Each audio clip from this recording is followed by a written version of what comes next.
Paunin updates muna tayo mga ka-scoop. Ngayon nga magaganap ang pagtanggap ng multi-talented at kapamilya actress na si Janine Gutierrez para sa 25th Gawad Pasado Award. Isa kasi ang actress na nanalo bilang pinakapasadong actress 2022 at ang movie nila with JC De Vera na Bakit Di Mo Sabihin ay tatanggap din ng pinakapasadong pelikula sa paggamit ng wika 2022. Masugid namang naghihintay ang mga tagahanga at supporters ni Janine Gutierrez sa naturang event na yon. Kaya naman nagbahagi sila ng short video.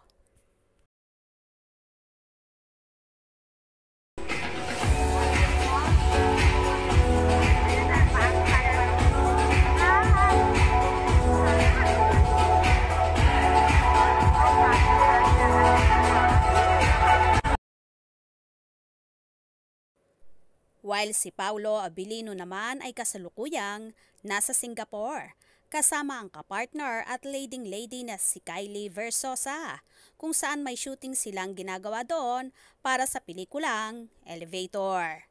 Ayon pa sa ilang fanay na tila ito sana ang pelikulang pagsasamahan ni Janine at Paulo na isushoot sa ibang bansa. Kung ito man yon, bakit nga ba napunta kay Kylie Versosa ang movie na yon? Di kaya ba pumayag si Janine kaya iba ang nakapareha ni Paulo? Or siguro talagang binago ng ABS-CBN at for sure may gagawing movie rin ang Paunin na di palang ina-announce ang kabuuan.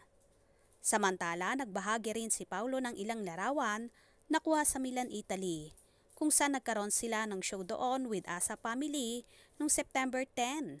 Kitang-kita naman sa mga binahaging larawan na yon ni Paulo ang lungkot na tila ba nami-miss ang nobyang si Janine. Ayon naman sa ilang tagahanga, di mo kasi isinama si Janine, sana hindi ka nalulungkot ngayon. Ang iba naman sinasabing tila nga miss na rin ng aktor na makasama ang nobya, lalo na sa shows abroad. Kayo, ano sa palagay nyo?